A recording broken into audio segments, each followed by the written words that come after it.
aujourd'hui pour parler de Spinoza et de ce qu'il a introduit, selon moi, en philosophie.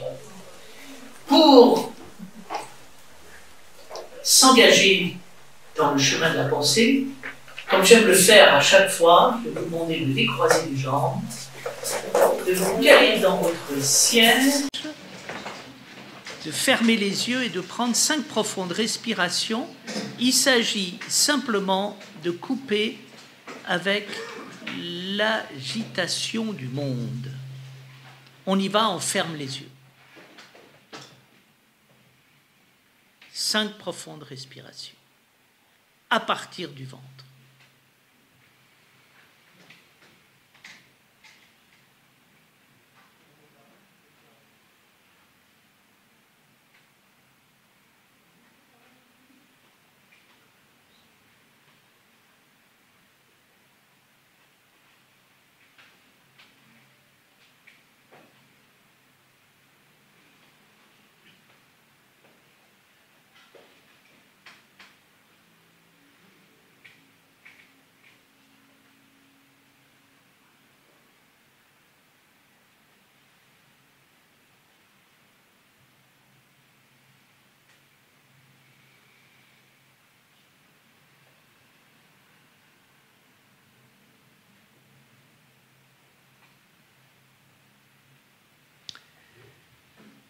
La petite animation à laquelle nous avons eu droit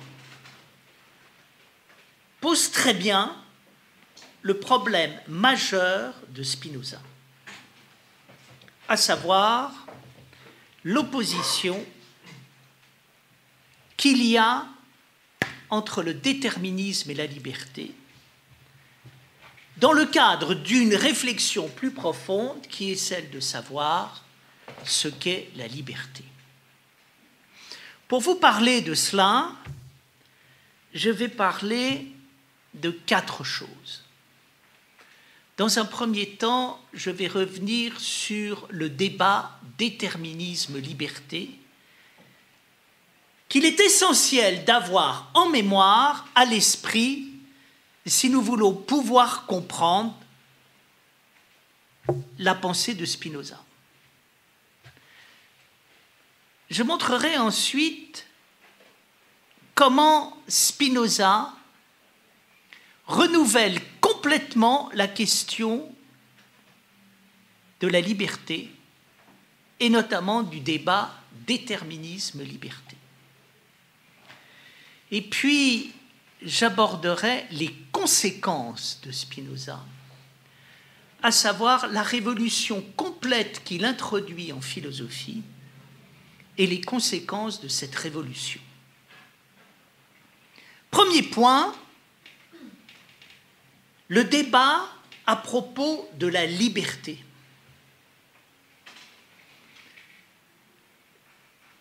Cela vous paraîtra peut-être un peu simpliste, mais c'est quand même ainsi qu'il se déploie. C'est ainsi que je l'ai vécu. Quand on aborde la liberté, nous avons affaire à 2 positions opposées. La première, déterministe, marquée par la science, mais aussi par la politique, consiste à dire que nous sommes déterminés par nos conditions d'existence naturelle et sociale.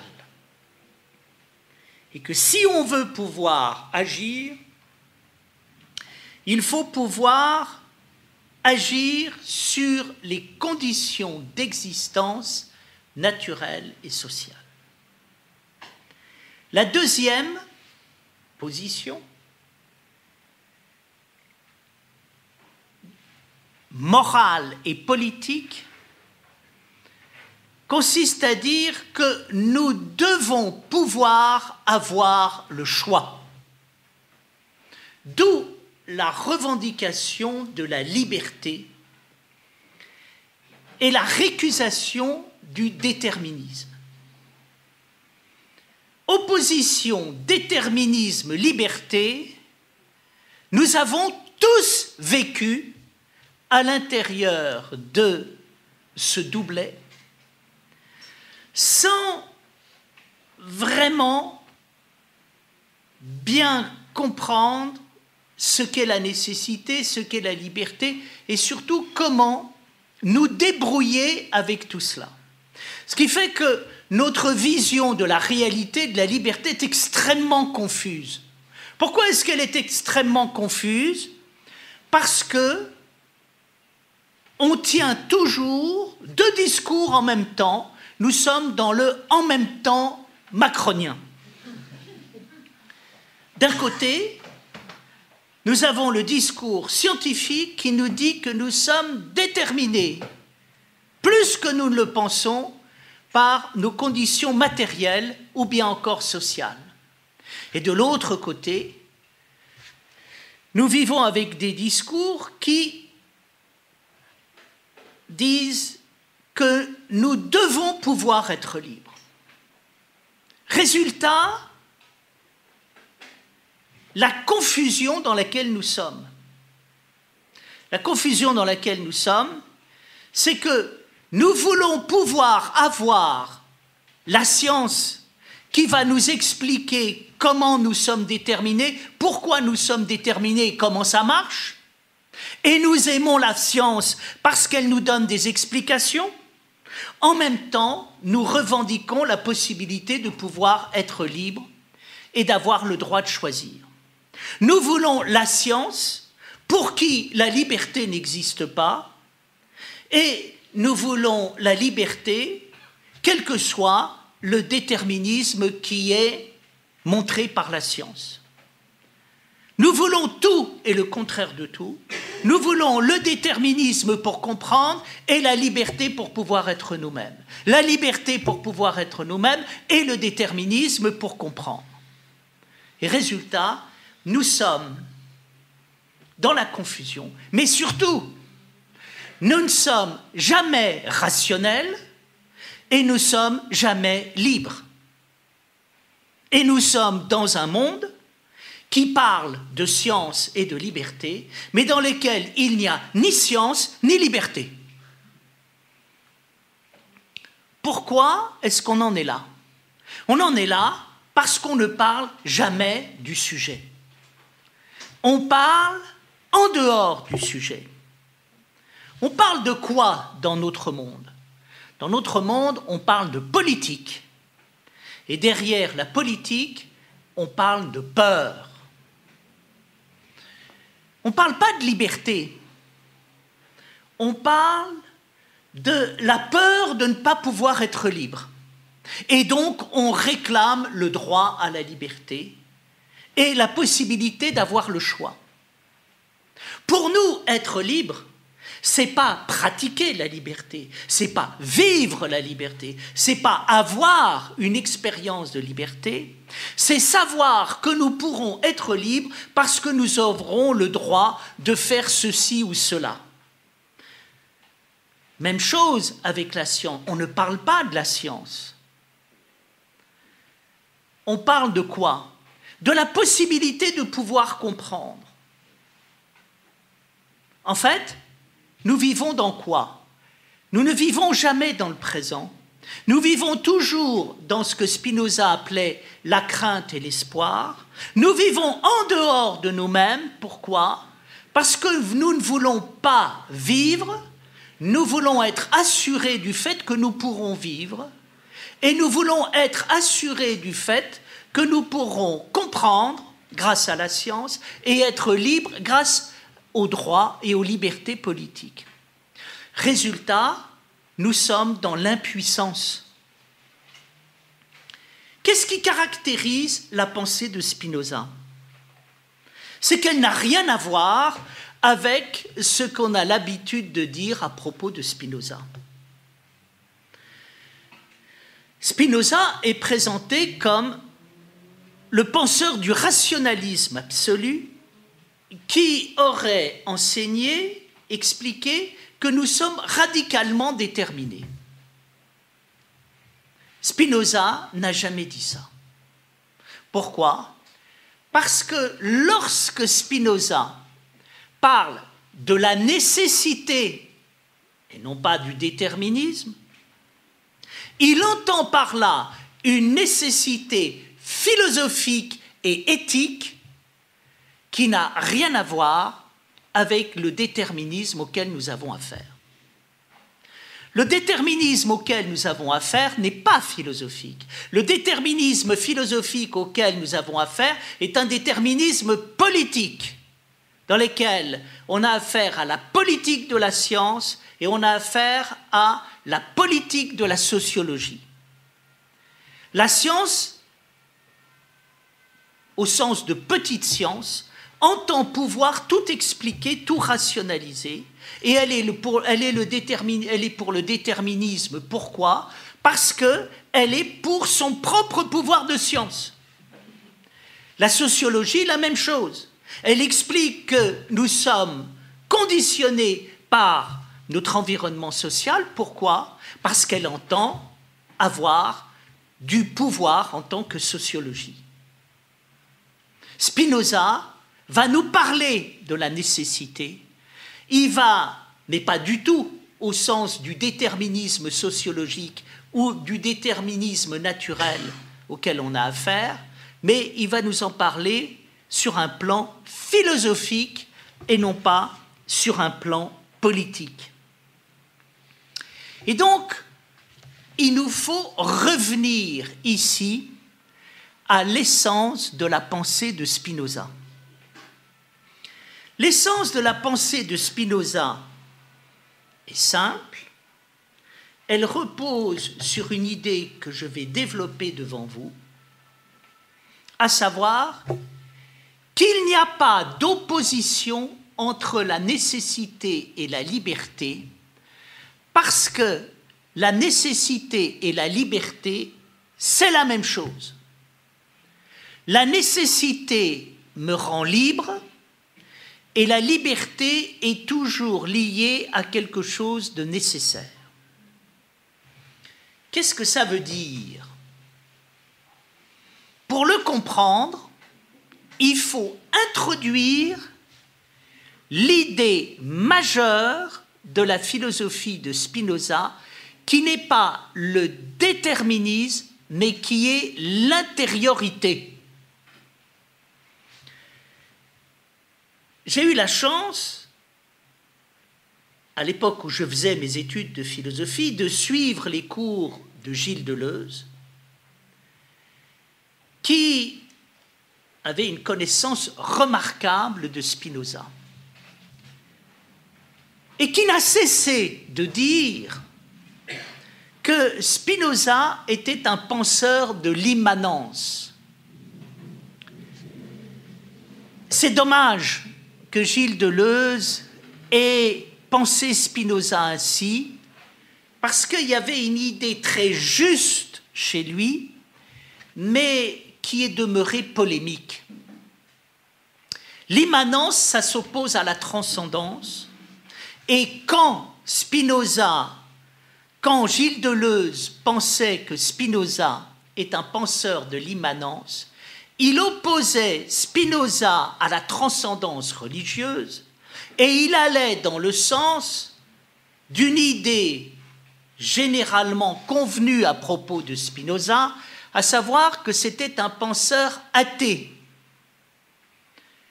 Pour des raisons que je vais expliquer plus tard, c'est un contresens absolu que de voir dans Spinoza un penseur athée. Ça n'est pas parce qu'il remet en question la notion de Dieu créateur qu'il est un penseur athée. Comme disait Hegel, un philosophe qui consacre le premier livre de l'éthique à Dieu ne peut pas être athée. Spinoza n'est pas un religieux habituel. Ce n'est pas parce qu'il n'est pas un religieux habituel qu'il n'est pas habité, pénétré par, je crois, la plus haute idée du religieux qu'il puisse y avoir et qui puisse exister, ce qui donne raison aux romantiques allemands qui voyaient dans Spinoza le plus grand mystique qui soit dans l'histoire de la philosophie, mais j'y reviendrai. Il ne faut pas parler d'immanence chez Spinoza, et il ne faut pas parler de déterminisme chez Spinoza, mais il faut parler d'intériorité chez Spinoza, et il faut comprendre ce que c'est qu'une expérience intérieure. Qu'est-ce que c'est qu'une expérience intérieure? Une expérience intérieure, c'est le plus grand bouleversement que notre vie peut connaître, c'est-à-dire l'accès à la dimension éthique de l'existence. Le Christ n'est pas venu parler de l'amour, il a été l'amour. Mozart n'a pas fait de la musique, il a été la musique. Baudelaire n'a pas fait de la poésie, il a été la poésie. Vermeer n'a pas fait de la peinture, il a été la peinture. L'expérience intérieure, c'est ça.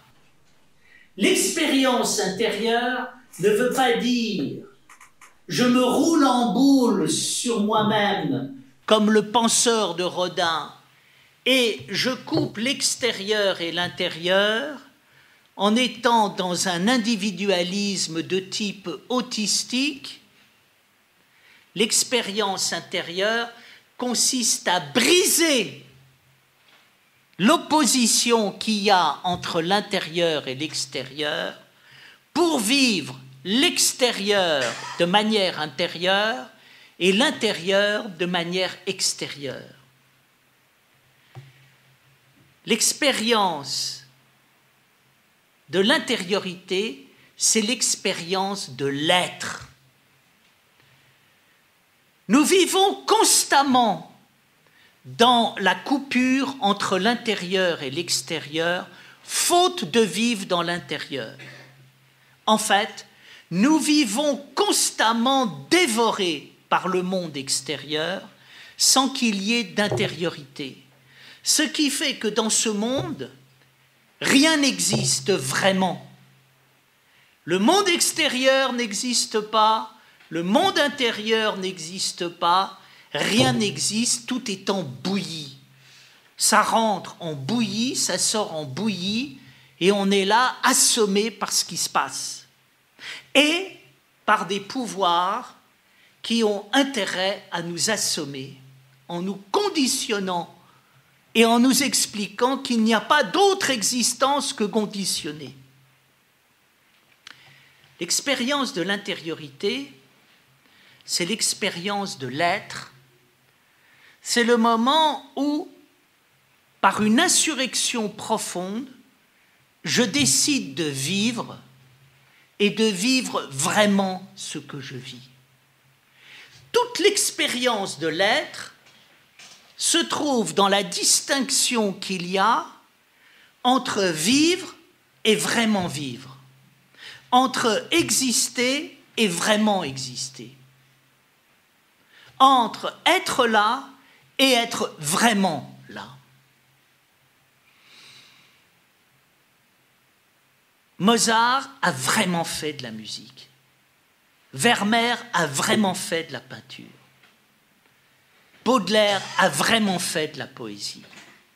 Le Christ a vraiment parlé de la religion. Socrate a vraiment parlé de la philosophie. Cette expérience de la vie vraie, nous l'avons tous faite. Vous l'avez faite. Quand est-ce que vous l'avez faite? Quand est-ce que nous l'avons faite? À chaque fois que vous vous êtes arrêté dans la vie et que vous avez à un moment regardé les choses pour les regarder, écouter les choses pour les écouter, vivre pour les vivre. Vous avez été dans ce qu'on peut appeler le moment mystique de la vie.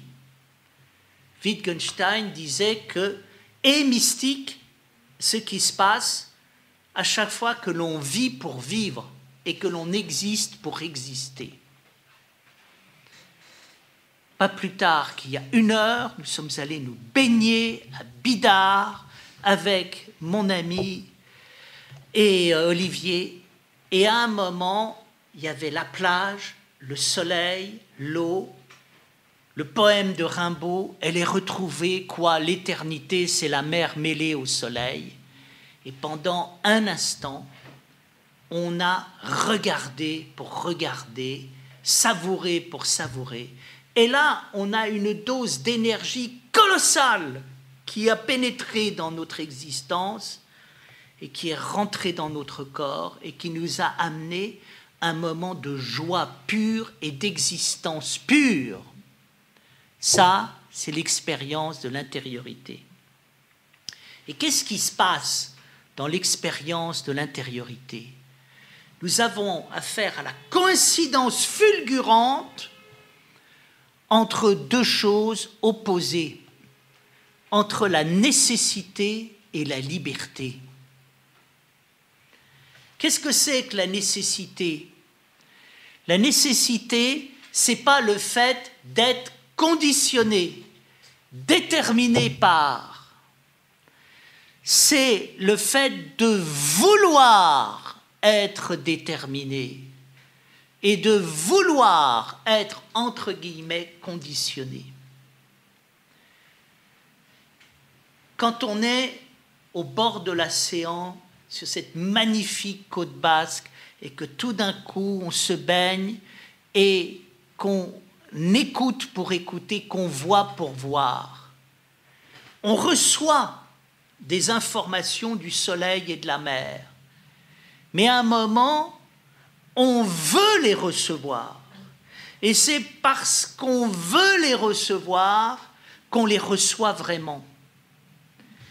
Et là, on trouve ce qu'on appelle la nécessité intelligente. Nous sommes, on dit qu'on est déterminé, c'est faux, on n'est pas déterminé.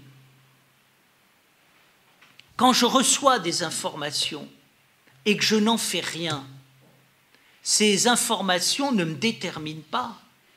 Quand est-ce qu'elles me déterminent? Elles me déterminent quand je veux les vivre. Et je m'aperçois qu'à un moment, il y a du déterminisme parce que je le veux. Et d'autre part, je veux parce qu'il y a du déterminisme. C'est-à-dire, j'ai des sensations qui viennent du soleil et de la mer. Je veux ces sensations. Je veux qu'elles rentrent en moi en profondeur. Je veux qu'elles me déterminent. Au même moment où le déterminisme apparaît, la volonté apparaît, et la volonté apparaît en même temps que le déterminisme. Et là, nous avons affaire au moment le plus fulgurant qui soit de la vie. C'est le moment de la liberté absolue.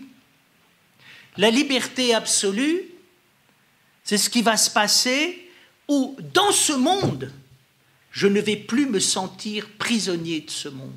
Dans ce corps, je ne vais plus me sentir prisonnier de ce corps. Dans cette existence, je ne vais plus me sentir prisonnier de l'existence. Je vais avoir un moment d'existence pure qui va s'appeler la joie et plus encore la béatitude. Et à travers cela, je vais faire des expériences de pensée absolue. La pensée absolue, c'est ce qui se passe quand je passe de la banalité de l'existence au moment poétique de l'existence. Qu'est-ce que c'est que le moment poétique de l'existence? C'est quand l'existence me parle. Et qu'est-ce qui se passe quand l'existence me parle? Elle rentre en moi pour constituer mon monde intérieur et elle sort de moi pour exprimer à l'extérieur ce qui se trouve à l'intérieur. Et là, je commence à avoir un monde propre. Qu'est-ce que c'est qu'avoir un monde propre?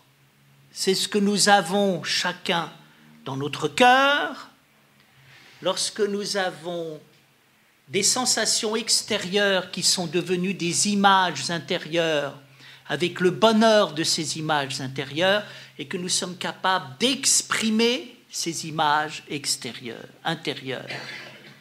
Nous intériorisons, nous extériorisons, et nous avons un monde qui est un monde riche. Après commence l'expérience de la pensée.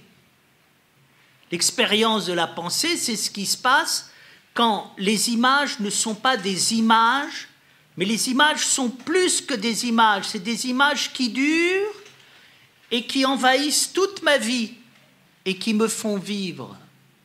Qu'est-ce que c'est que penser? Penser, c'est vivre longtemps. C'est vivre longtemps quelque chose qui se pense en nous et qui nous nourrit. Descartes l'explique très bien. Quand il découvre l'existence du moi transcendantal ou bien encore de Dieu, il dit « cette pensée est tellement profonde qu'il faut absolument que je m'habitue à cette pensée en la méditant à l'intérieur de moi, en la ruminant. » Pourquoi ? Parce qu'il faut me familiariser avec l'extraordinairement important de l'existence. Et que ça ne peut pas se faire comme ça. Alors là, on est dans le moment de la méditation. Et le moment de la méditation va nous amener vers quoi? Vers ce dont j'ai déjà parlé, mais dont nous allons reparler, qui est le moment mystique de l'existence. Nous sommes reliés à une existence absolue qui provient du mystère même de l'être qui fait que quelque chose fait que ce qui est ce qu'il est. Il est inouï d'exister en ayant conscience d'exister. Ça veut dire qu'il y a une ultra-profondeur qui nous permet d'embrasser l'existence du monde, notre conscience par rapport à l'existence, la conscience du monde et de nous et la conscience de cette conscience. On est là devant quelque chose de vertigineux. Là, nous sommes devant l'expérience de l'absolu et de l'être. Nous avons tous grandi dans un monde où il est interdit de parler de l'existence absolue. Si je prononce le mot absolu, je vais apparaître comme un dangereux fanatique et, quelque part, on va me mettre à l'écart. On a le droit de dire que tout est relatif, qu'il n'y a pas de vérité. On n'a pas le droit de dire que quelque chose est absolu et qu'il y a une vérité. Pourquoi ? Parce qu'on ne fait pas attention à la manière dont on parle. Quand il y a manière et manière de dire qu'il y a de l'absolu, il y a une manière de dire l'absolu qui peut être effectivement dangereuse. Mais il y a une manière de l'absolu qui ne l'est absolument pas. Nous sommes reliés à une existence absolue. Et c'est l'expérience la plus extraordinaire que nous puissions faire dans notre vie. Donc, premier point, de quoi parle Spinoza?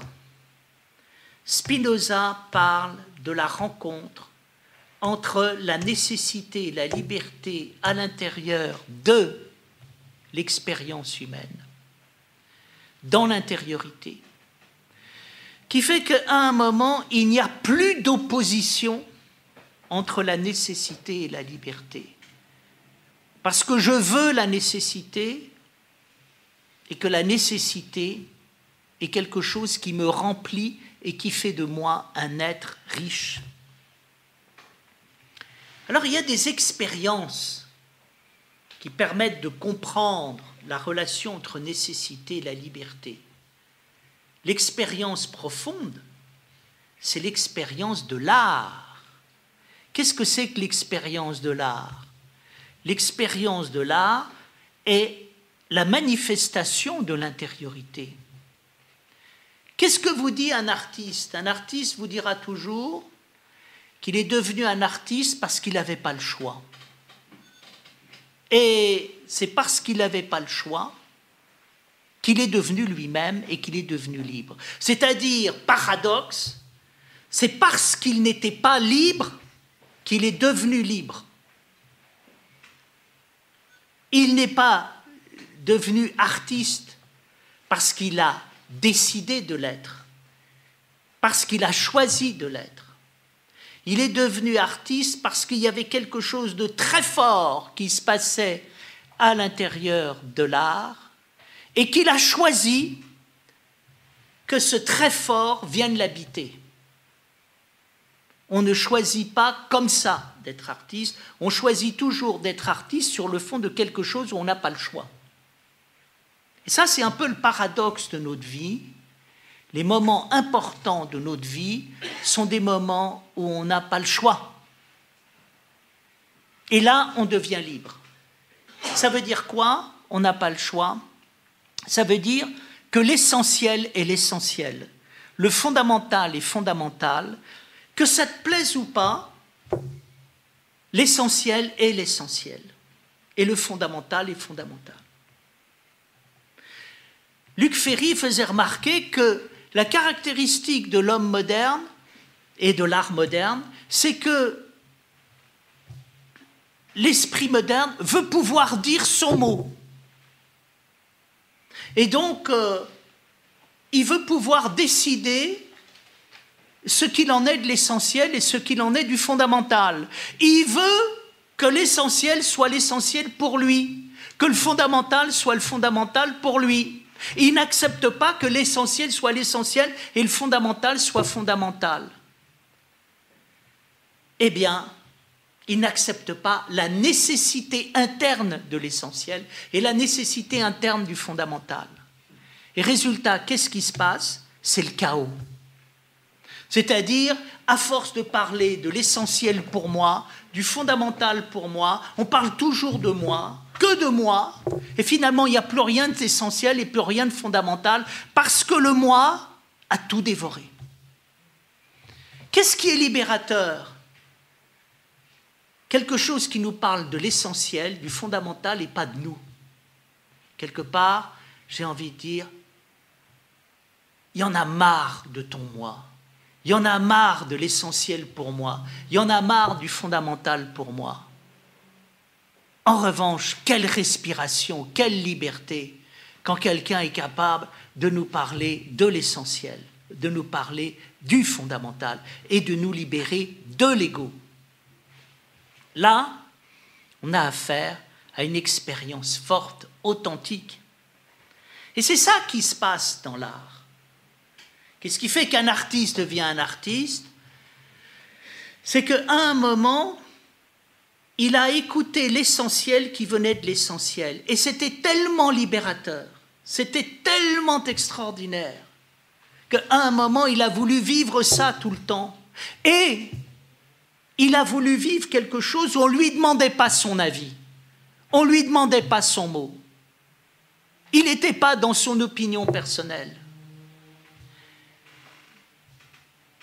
Cette expérience est au cœur de l'art. L'art, pourquoi est-ce que l'art est passionnant? Parce que l'art est l'art. Et l'art est essentiel, l'art est fondamental. L'art ne nous demande pas notre avis. Et là, il nous éduque. Et là, il nous transforme. Et là, il se dit quelque chose. Il se dit quelque chose en moi qui n'est pas moi. Et c'est ça qui est très bien. Et c'est ça qui fait que j'ai un véritable moi. J'ai un moi essentiel parce que l'essentiel n'est pas mon moi. Et l'essentiel parle à travers moi. Et le fondamental parle à travers moi. Alors cette expérience, c'est quoi? C'est ce qu'on appelle l'expérience initiatique, qui est l'expérience de la sagesse. Toutes les traditions spirituelles de l'humanité reposent sur un élément théorique et un élément pratique. L'élément théorique, c'est de dire nous sommes reliés à une réalité absolue, éblouissante, époustouflante. Ne croyez pas qu'on vient de rien, qu'on va vers rien et qu'on n'est rien dans un monde qui va au hasard. Puis deuxièmement, les traditions spirituelles reposent sur une pratique. Et la pratique, c'est d'apprendre à vivre cet absolu. Qu'est-ce qu'on vous enseigne dans les grandes traditions initiatiques? Le silence, l'humilité, l'obéissance. Tu veux rentrer dans la connaissance de l'absolu. Tu vas arrêter de donner ton mot, arrêter de donner tes opinions, et tu vas te plier à la loi de l'essentiel et du fondamental, et tu vas apprendre que l'essentiel, ce n'est pas l'essentiel pour toi, que l'essentiel est essentiel parce qu'il est essentiel. Le fondamental est fondamental parce qu'il est fondamental. Donc, tu commences par te taire. Il y a quelques années, je suis allé au Japon pour faire une conférence. Malraux voulait un moment que la culture française et la culture japonaise se rencontrent, et j'ai eu la chance d'être invité dans l'un des plus grands temples du Japon. Et j'ai rencontré là un moine zen français. Et il m'a dit, le jour où j'ai voulu devenir moine, je me suis présenté devant la porte du monastère. Je me suis incliné, et je suis resté 3 jours incliné devant la porte du monastère avant d'avoir le droit de rentrer. Là, on comprend ce que c'est que l'essentiel. Et là, on peut comprendre ce que Spinoza veut dire quand il parle de la nécessité. Ça a été dit par nos animateurs. La caractéristique d'une chose, c'est de vivre selon sa nature. Et une chose est une chose quand elle peut vivre selon sa nature. Eh bien, quand l'essentiel est l'essentiel et rien d'autre que l'essentiel vit selon sa nature. Quand le fondamental est fondamental et vit selon le fondamental, selon sa nature. Et c'est là ce qu'il nous faut apprendre. Nous ne savons plus vivre selon la nécessité interne des choses. On parle d'écologie, mais on ne parle pas d'écologie, on parle de politique à propos d'écologie, de pouvoir à propos d'écologie. Mais savons-nous vivre selon la nature des choses à partir de leur être essentiel? Heureusement, tous les jours, nous sommes invités à vivre d'une manière essentielle selon la nature des choses. Autrement, le monde ne tiendrait pas. Donc, c'est ça que Spinoza a voulu introduire en philosophie. L'intériorité.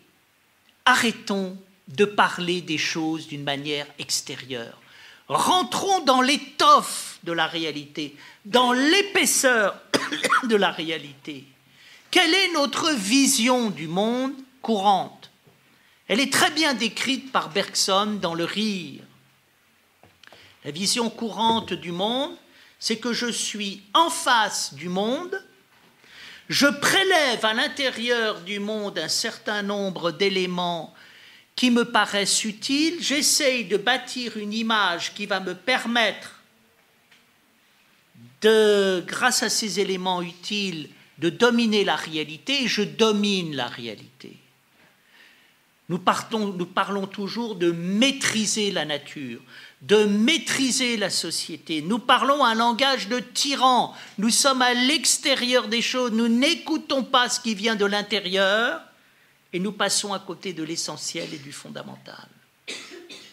Et donc, magnifique pensée de Spinoza nous amenait à dire attention, L'essence de la réalité, c'est la nécessité.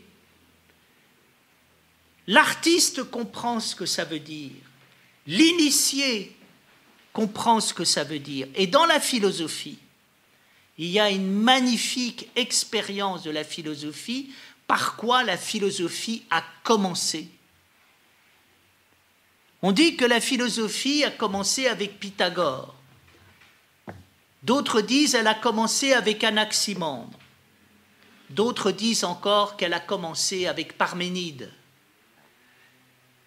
L'expérience de Parménide, c'est l'expérience inaugurale de la philosophie, qui est l'expérience de l'être. Et depuis 2500 ans, nous n'avons fait qu'une chose, c'est essayer de commenter une phrase très très simple de Parménide qui dit « l'être est et ne peut pas être autrement qu'il n'est ». Jamais l'être ne sera du non-être. Parménide raconte son entrée en philosophie. Un jour, il est emmené par des cavales auprès de la déesse de la vérité qui va l'initier à ce qu'est la haute connaissance en prenant sa main et en lui disant « l'être est et jamais l'être ne pourra être du non-être ». Ça paraît bête, mais réfléchir que l'être est, c'est réfléchir à la relation de notre vie avec l'être absolu et à la nécessité de cette vie. Être. Et si on a vraiment médité, ça veut dire qu'on s'est libéré de la liberté pour moi, de la vérité pour moi, de l'essentiel pour moi, du fondamental pour moi. On a été capable d'entendre et de voir. Et là, on est rentré dans l'existence véritable qui est l'existence philosophique. Qu'est-ce que c'est que vivre l'existence philosophique? C'est tout vivre de l'intérieur. Qu'est-ce que c'est que tout vivre de l'intérieur?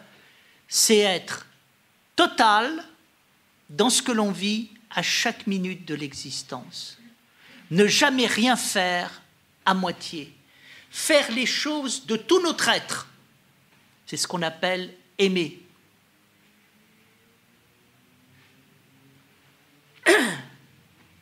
Quand on a compris ça,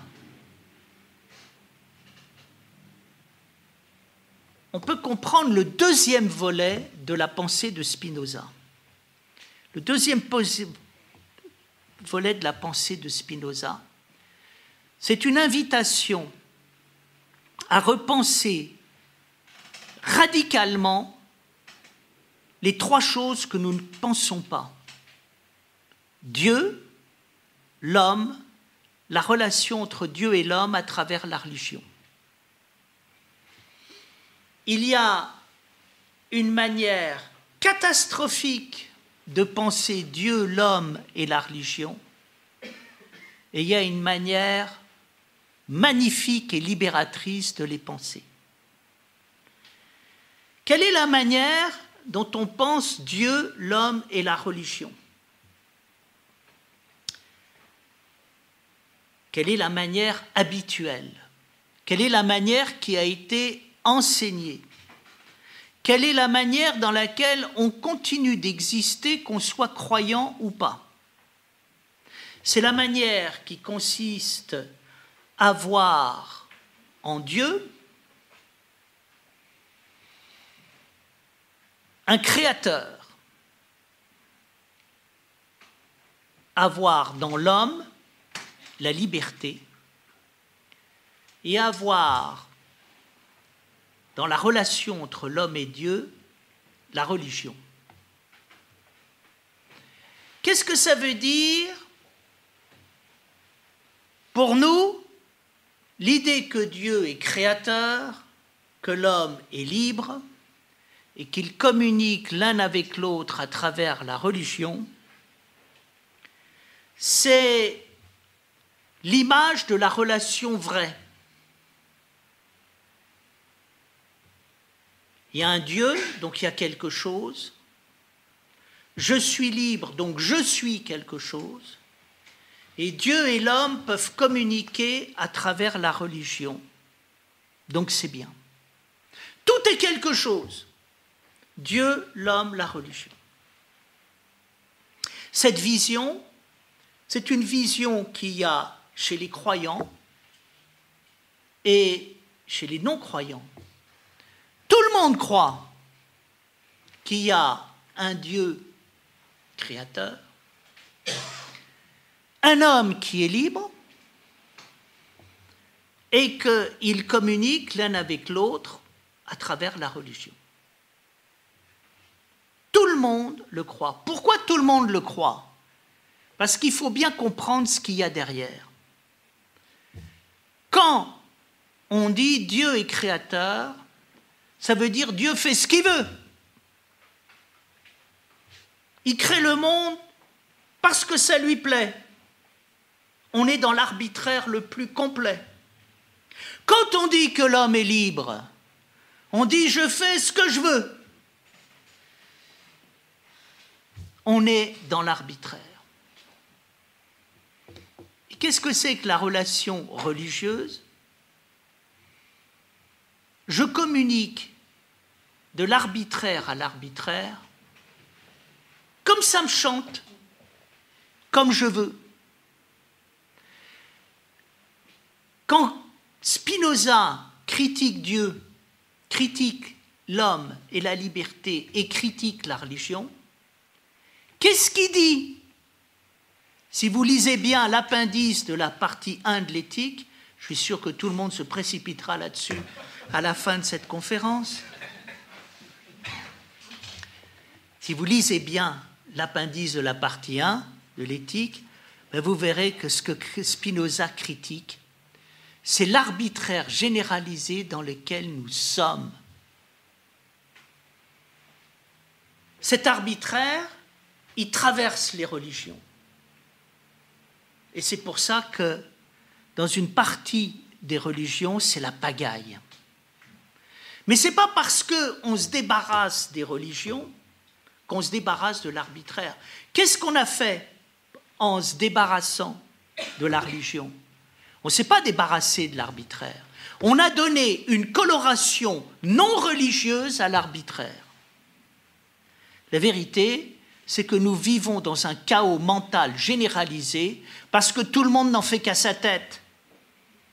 Et que le Dieu de tout le monde, c'est le Dieu arbitraire. La liberté de tout le monde, c'est la liberté arbitraire. Et la religion de tout le monde, c'est la religion arbitraire. Alors, qu'est-ce que va faire Spinoza? Spinoza, il va remettre de l'ordre dans tout ça. Il va remettre de l'ordre en Dieu.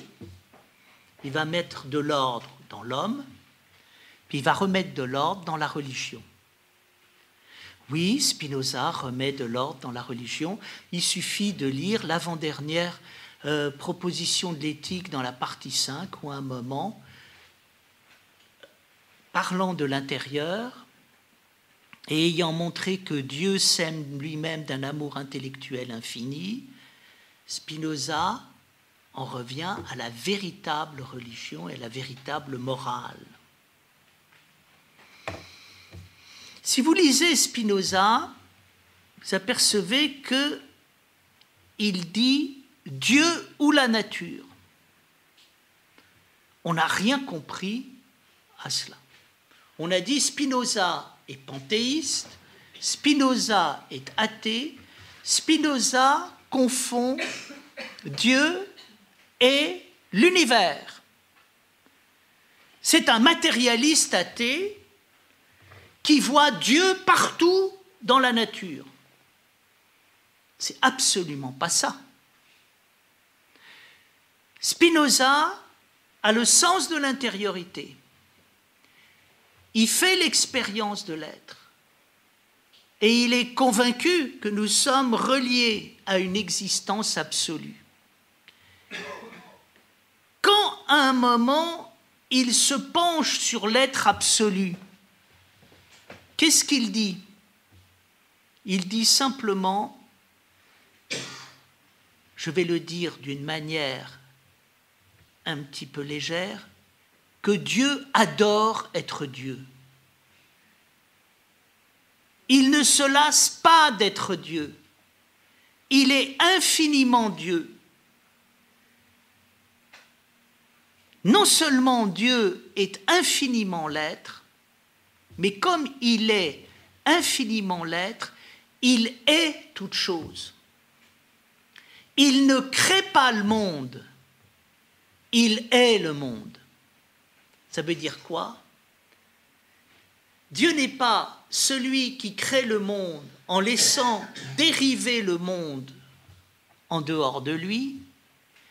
Il est intime à la réalité en vivant l'intime de la réalité en permanence. Qui est-ce qui a très bien compris cette vision de Dieu? C'est le néoplatonisme, et en particulier le néoplatonisme que l'on trouve dans l'islam à travers le soufisme, et en particulier le soufisme d'Ibn Arabi, tel qu'il a été analysé par Henri Corbin, et qui dit quoi? Une chose qu'on trouve dans la tradition chrétienne, mais dans les grandes traditions mystiques. Le monde est en permanence alimenté par une pluie d'énergie divine qui vient régénérer l'existence en allant de l'invisible au visible et du visible à l'invisible. Nous sommes dans un bain d'énergie divine. Si ce bain d'énergie divine n'existait pas, on ne pourrait pas vivre 2 minutes. Dieu ou la nature, ça veut dire quoi? Ça veut dire que Dieu est proche de la nature. Ça veut dire que l'existence absolue, elle est au cœur de toute chose et elle nous vivifie en permanence. On en a la preuve à l'intérieur de nous-mêmes. En nous-mêmes, il y a quelqu'un qui sait qui nous sommes. Et en particulier, quand nous dormons, il y a quelqu'un en nous qui sait qui nous sommes. Si, quand nous dormions, nous perdions la conscience que nous dormons quand nous dormons, et s'il n'y avait pas une conscience comme quoi c'est bien nous qui dormons quand nous dormons, s'il n'y avait aucune conscience quand nous dormons, on serait tous fous, on ne pourrait pas vivre 2 minutes. Nous vivons parce qu'en permanence, quelque chose en nous vit et nous permet de vivre. C'est ça. Et donc, qu'est-ce que amène le Spinoza? Il dit, l'énorme problème du monde, c'est qu'on n'est pas dans l'intimité de la réalité. On se dispute à propos de Dieu. Les uns veulent prouver que Dieu existe, les autres que Dieu n'existe pas. Tout le monde fait la même erreur. Je prouve que Dieu existe, mais si je ne vais pas dans l'intime de la réalité, ça ne sert à rien, je n'ai rien prouvé du tout. Je prouve que Dieu n'existe pas. Si je ne vais pas dans l'intime de la réalité, ça ne sert à rien. Ce n'est pas d'un Dieu dont nous avons besoin qui existe ou qui n'existe pas, c'est ce qu'on appelle une expérience intime de la réalité inouïe et absolue à laquelle nous sommes liés. Olivier me montrait le dernier Figaro Magazine où il est question, d'une manière triomphale, enfin la science a prouvé l'existence de Dieu. Ça ne sert à rien qu'à augmenter notre ignorance. Si le Dieu dont nous parle la science n'est pas le Dieu intime, qui va nous faire comprendre ce que ça peut être dans les profonds des choses, bien ça ne servira à rien. Et cette preuve par la science va rejoindre les autres au magasin des accessoires et qui n'a absolument pas changé l'idée de l'humanité. Deuxième point, ce qui est vrai dans l'absolu et en Dieu est vrai en l'homme. Qu'est-ce qui fait que l'homme est l'homme? L'homme est l'homme parce qu'il vit l'homme en permanence et qu'il est l'homme. Et qu'est-ce que c'est qu'être l'homme? C'est le moment de la puissance. Puissance d'agir et puissance de penser. Qu'est-ce que c'est que l'expérience de la puissance? L'expérience de la puissance, c'est ce qui se passe à chaque fois que, vivant de tout mon être, je me sens exister et je fais exister toute chose. Là, je deviens vivant, je deviens puissamment vivant. Et là, je découvre ce que c'est que l'homme. L'homme, ce n'est pas une substance dans l'homme. L'homme, c'est une extraordinaire activité qui à un moment fait surgir l'homme d'une manière inouïe à travers la puissance d'exister. Et puis il y a le dernier point qui est l'expérience du religieux. Qu'est-ce que c'est que l'expérience du religieux? C'est l'expérience de l'intériorité. Aujourd'hui, on distingue la spiritualité des religions et on dit, en gros, la spiritualité, c'est bien, la religion, c'est mal, la religion, c'est politique, la spiritualité, c'est ce que chacun peut choisir. La spiritualité, ça renvoie à l'esprit, et l'esprit, ça renvoie à quoi? Ça renvoie à la vérité. Et qu'est-ce que c'est que la vérité? C'est ce que Spinoza décrit quand il dit la vérité, c'est ce qui parle de soi. Qu'est-ce que c'est que la spiritualité? La spiritualité, c'est ce qui se passe quand je fais l'expérience de vivre intérieurement, c'est-à-dire d'être les choses, que les choses rentrent dans moi et qu'à un moment, elles parlent d'elles-mêmes à travers moi. Là, nous sommes devant l'élément spirituel de l'existence. L'élément spirituel de l'existence, c'est le moment où la vérité parle d'elle-même. Les grandes choses parlent d'elles-mêmes. Et c'est là où, à un moment, elles acquièrent une forme d'éternité et de relation inoubliable. Résultat de tout ça, qu'est-ce qu'apporte Spinoza? Spinoza nous apporte une nouvelle manière de penser à partir de ce que j'appellerais la joie et la béatitude. Qu'est-ce que c'est que la joie? Qu'est-ce que c'est que la béatitude? Pour le comprendre, il faut comprendre la distinction qu'on peut faire entre le bonheur, la joie et la béatitude. Qu'est-ce que c'est que l'expérience du bonheur? L'expérience du bonheur, c'est ce qui se passe quand je rentre dans la réalité, que je veux ce qui arrive dans la réalité, je fais l'unité entre moi et le monde et moi, et là, je vis l'expérience du bonheur. Le bonheur, c'est quand ça marche. C'est quand les choses sont à l'unisson. Le malheur, c'est l'inverse. C'est quand rien ne marche.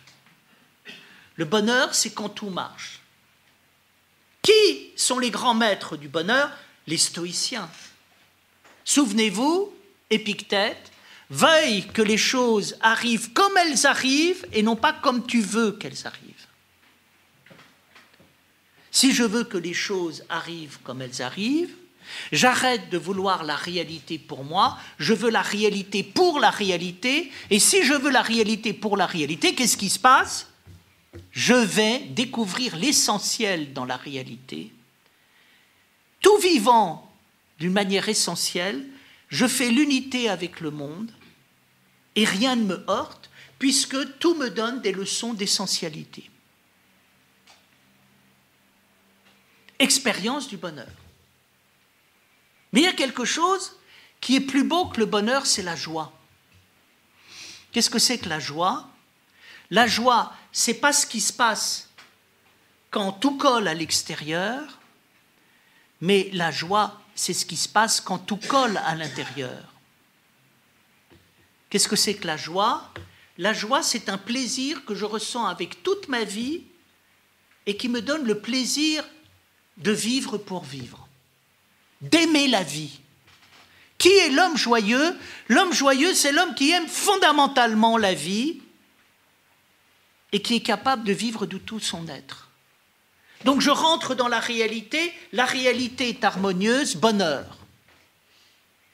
Je vais un peu plus loin. Je rentre en moi-même et pas simplement dans la réalité, et je fais l'unité avec moi-même. Et là, j'ai de la joie, et pas simplement du bonheur. Et puis après, il y a la chose la plus belle du monde, quand même très rare d'entendre un philosophe parler de ça, c'est parler de la béatitude. Qu'est-ce que c'est que la béatitude? La béatitude est le moment extraordinaire de l'existence où je ne suis plus dans le bonheur et l'harmonie avec l'extérieur, ni dans le bonheur et l'harmonie avec l'intérieur. Je suis dans l'existence supérieure qui embrasse tout, qui comprend tout, qui va au-delà de tout, et qui permet par là même à tout d'exister. Les religions devraient nous parler de ce qui embrasse tout, de ce qui comprend tout. Dans le christianisme, ils en parlent quand ils parlent du Christ Pantocrator qui est représenté comme comprenant tout. Mais malheureusement, assoiffées de pouvoir, elles n'en parlent pas, ou ignorantes, elles en parlent mal. Il y a une très belle chose qui a été dite par Hegel à propos de la philosophie de Spinoza. Et je crois que ça résume bien Spinoza. Hegel a dit, Spinoza, c'est la philosophie, et c'est bien simple, c'est Spinoza où il n'y a plus de philosophie. Pourquoi est-ce que Spinoza, c'est la philosophie? Parce que Spinoza a compris ce qu'était qu'un philosophe. Un philosophe, c'est quelqu'un qui laisse parler l'existence absolue à travers lui. Et à travers qui on peut à un moment unique, ineffable, voir cet absolu se déployer, se manifester et s'exprimer.